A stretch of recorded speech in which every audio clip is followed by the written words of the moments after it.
दर्शकों, भगवान विष्णु कहते हैं, हे लक्ष्मी, इस प्रकार उस सुकन्या ने 10वीं रात अपने पति से मिलन किया और गर्भ धारण किया। अब सुबह स्नान आदि क्रिया से निवृत्त होकर के पूजा पाठ करके सुकन्या का पति लकड़ी काटने चला गया। उसके पति के जाने के बाद तूफान आ गया। अब सुकन्या की झोपड़ी तूफान में उड़ गई और भारी बारिश होने लगी। और फिर सुकन्या बारिश से बचने के लिए एक पेड़ पर एक पता लिखती है। यह पता उसी कोटर का था जिस कोटर में सुकन्या बारिश से बचने के लिए पहले छुप गई थी।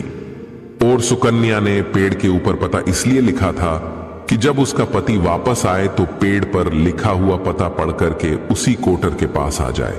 दर्शकों, भगवान विष्णु कहते हैं, हे लक्ष्मी, उधर सुकन्या उस कोटर में आकर छुप जाती हैं, जो कोटर एक पेड़ की जड़ में बना हुआ था। उस पेड़ के पास में 2 राक्षसी का निवास स्थान था। इधर तो वह सुकन्या वर्षा से बचने के लिए उस कोटर में छुपी हुई थी और उधर वह दोनों राक्षसी बारिश से परेशान होकर के उस पेड़ की तरफ चली आ रही थी। फिर तो पेड़ के नीचे आकर के एक राक्षसी कहने लगी, अब तो चला भी नहीं जाता, वरना मन तो कर रहा था कि सोना टापू पर चली जाऊं। तभी दूसरी राक्षसी बोली, इसमें क्या बड़ी बात है, ये पेड़ हमें अभी उड़ा करके वहीं पहुंचा देगा जहां पर सोने का टापू है।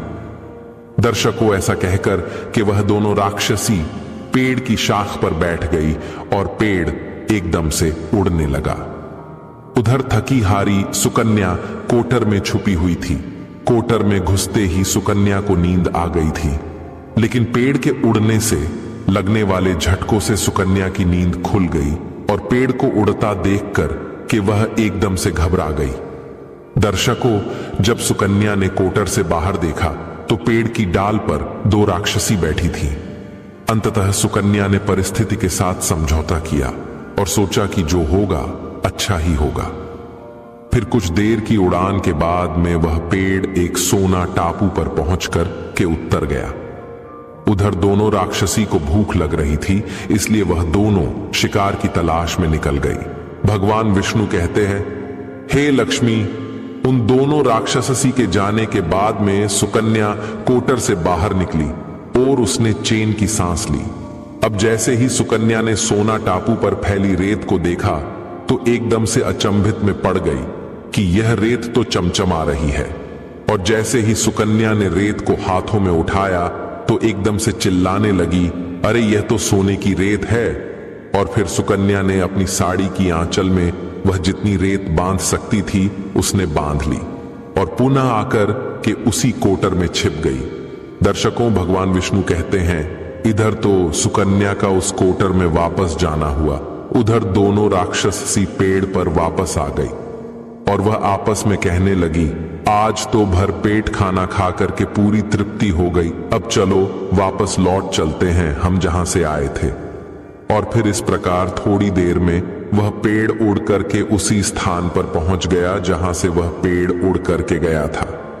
भगवान विष्णु कहते हैं, लक्ष्मी, वह सुकन्या तब तक उसी कोटर में छुपी रही जब तक किसी कार्यवश वह राक्षसी उस पेड़ से चली नहीं गई। और जैसे ही वह दोनों उस पेड़ से चली गई, वैसे ही सुकन्या सोने की रेत लेकर के उस कोटर से बाहर आ गई और मन में सोचने लगी कि इतना सारा सोना देख करके मेरी सासू मां खुश हो जाएगी और अब मैं अपने ससुराल वापस जाऊंगी और अपनी सासू मां को इतना सारा सोना दूंगी, फिर वह मुझसे कभी भी नफरत नहीं करेगी और मुझसे प्यार करने लगेगी। भगवान विष्णु कहते हैं, हे लक्ष्मी, इधर तो सुकन्या ऐसा सोच रही थी, तब तक सुकन्या का पति सुकन्या को ढूंढता हुआ उसी कोटर की तरफ आ जाता है और सुकन्या अपने पति को सारी बात बताती है और अपने पति के साथ वापस अपने ससुराल पहुंच करके अपनी सासू मां से कहती है, देखो सासू मां, मैं आपके लिए क्या लाई हूं। और ऐसा कहकर के वह सारा सोना अपनी सास को देती है और उसे सोना कैसे प्राप्त हुआ वह सारी घटना भी अपनी सास को बता देती है। भगवान विष्णु कहते हैं, सोना लेने के बाद में सुकन्या की सास एकदम से क्रोधित होकर के बोली, अरे मूर्ख औरत, तू बस इतना ही सोना लेकर आ गई, इतने सोने से क्या होगा? मैं होती तो बहुत सारा सोना लेकर आ जाती। फिर अपनी सास की बात सुन करके वह सुकन्या कहने लगी, मां जी, हमारी 3-4 पीढ़ियों के लिए इतना सोना काफी है। तो सास कहने लगी, अरे मूर्ख, सोना भी काफी होता है क्या? जितना हो उतना ही कम है। अब देख, मैं जाऊंगी और कितना सोना लेकर आती हूं। भगवान विष्णु कहते हैं, हे लक्ष्मी, सुकन्या ने अपनी सास को बहुत समझाया, परंतु उस लालची दुष्ट स्त्री के समझ में एक भी बात नहीं आई। उसने सुकन्या की एक भी बात नहीं सुनी और जाकर के उसी पेड़ के कोटर में बैठ गई। उधर वह दोनों राक्षसी जैसे ही पेड़ पर आई तो एकदम से वह पेड़ उड़ने लगा। इधर तो पेड़ उड़ता हुआ जा रहा था, उधर वह सुकन्या की सास मन ही मन में बहुत खुश हो रही थी कि आज मैं बहुत सारा सोना एक साथ फटोर के लाऊंगी। भगवान विष्णु कहते हैं, इधर तो सुकन्या की सास अपने मन में खुशियां मना रही थी। उसी समय एक राक्षसी कहने लगी, चलो आज स्वर्ण द्वीप पर न चलकर के मत्स्य द्वीप पर चलते हैं। आज मछलियां खाने का बहुत मन कर रहा है। और फिर जैसे ही राक्षसियों ने मछली खाने का मन बनाया, वैसे ही वह पेड़ मत्स्य द्वीप की तरफ उड़ चला। भगवान विष्णु कहते हैं, हे लक्ष्मी, इस प्रकार राक्षसियों की बात सुनकर के कोटर में बैठी वह लालची स्त्री स्वयं पर संयम नहीं रख सकी और एकदम से बोल पड़ी, अरे तुम सोना टापू क्यों नहीं जा रही हो? मत्स्य द्वीप मत जाओ, सोना टापू पर चलो।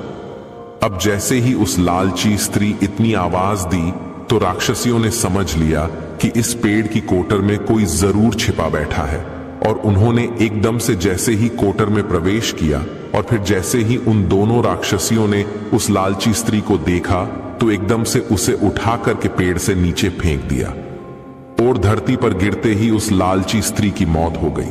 अब जैसे ही सूचना उसके घर वालों को मिलती है तो उस स्त्री का पति यानी सुकन्या का ससुर सुकन्या के पास जाता है और उससे कहते हैं, बेटी, मैं तो उसे पहले से ही समझाता था कि तू ऐसा काम मत कर।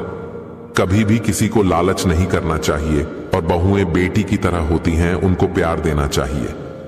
मगर उसने मेरी एक भी बात नहीं मानी और उसे उसके कर्मों का फल आज मिल गया।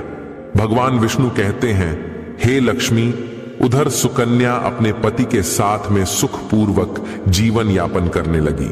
फिर कुछ समय गुजरने के बाद में सुकन्या को एक गुणवान पुत्र की प्राप्ति हुई और पुत्र की प्राप्ति के बाद सुकन्या की खुशी का ठिकाना नहीं रहा और वह भगवान का शुक्रिया करने लगी। उधर सेठ के बड़े बेटे की बहू, जो हमेशा सुकन्या को पुत्र को लेकर ताने मारती रहती थी, जब सुकन्या को पुत्र की प्राप्ति हो गई और उसे धन भी प्राप्त हो गया, उधर सेठ के बड़े बेटे और बहू के दिन गरीबी में गुजरने लगे। तो सेठ की बड़ी बहू जाकर के सुकन्या के आगे हाथ जोड़ करके अपनी गलती के लिए माफी मांगने लगती है। सुकन्या एक बहुत ही दयावान स्त्री थी और बहुत ही मधुर संबंध वाली स्त्री थी, इसलिए वह अपनी जेठानी को माफ कर देती है और वह जो भी सोना लेकर आई थी उसमें से कुछ सोना वह अपनी जेठानी को भी दे देती है। इस प्रकार वह पूरा परिवार अच्छे से जीवन यापन करने लगता है। भगवान विष्णु कहते हैं, लक्ष्मी, इस प्रकार जब समय धीरे धीरे सुखपूर्वक व्यतीत होने लगा तो सेठ की बड़ी बहू का जो पुत्र था वह अवगुणी था, इसलिए उसने सारा धन अवगुणों में बर्बाद कर दिया और सुकन्या को जो पुत्र हुआ था वह बहुत ही गुणवान था। वह अपने जीवन में इतना आगे बढ़ा कि उसने अपने मां बाप का नाम रोशन कर दिया। और फिर जब सुकन्या और उसकी जेठानी का जीवन समाप्त हुआ तो सुकन्या को स्वर्ग की प्राप्ति हुई और उसकी जेठानी को नरक में स्थान मिला। भगवान विष्णु कहते हैं, लक्ष्मी, तुम्हारा पहला प्रश्न था कि कौन सी स्त्री के भाग्य में पुत्र नहीं होता, तो समझ लो, संत के द्वारा दिए गए पर्चे के विपरीत जो कार्य करते हैं उनके भाग्य में पुत्र योग नहीं होता। लक्ष्मी, तुम्हारा दूसरा प्रश्न था कि कौन सा गहना पहनने से स्त्री या पुरुष की दर्दनाक मौत होती है, तो समझ लो, वह है लालच रूपी गहना जो सेठ की पत्नी ने पहना था और खूब सारा सोना लाने के लालच में कोटर घुस गई और राक्षसियों द्वारा नीचे फेंक दिए जाने के कारण सेठ की पत्नी की दर्दनाक मौत हो गई। इसलिए लालच रूपी गहना कभी नहीं पहनना चाहिए। लक्ष्मी, अब तुम्हारा तीसरा प्रश्न था कि कौन सा श्रृंगार करने से स्त्री को स्वर्ग में स्थान मिलता है। तो वह चरित्र रूपी श्रृंगार, यानी कि चरित्रवान और पतिव्रता स्त्री, सेठ की छोटी बहू सुकन्या की तरह मृत्यु के बाद स्वर्ग में जाती है। इसलिए हर विवाहित स्त्री को पतिव्रता और चरित्रवान होना चाहिए। दोस्तों, आपको यह कहानी कैसी लगी, कृपया हमें कमेंट में जरूर बताएं। अगर आपको कहानी पसंद आई हो तो अपने मित्र बंधुओं के साथ जरूर शेयर करें। आशा करते हैं यह जानकारी आपको अच्छी लगी हो। अधिक धार्मिक जानकारी के लिए हमारे 18 ही पुरानों चैनल को सब्सक्राइब करें और हमसे जुड़े रहें। आप सभी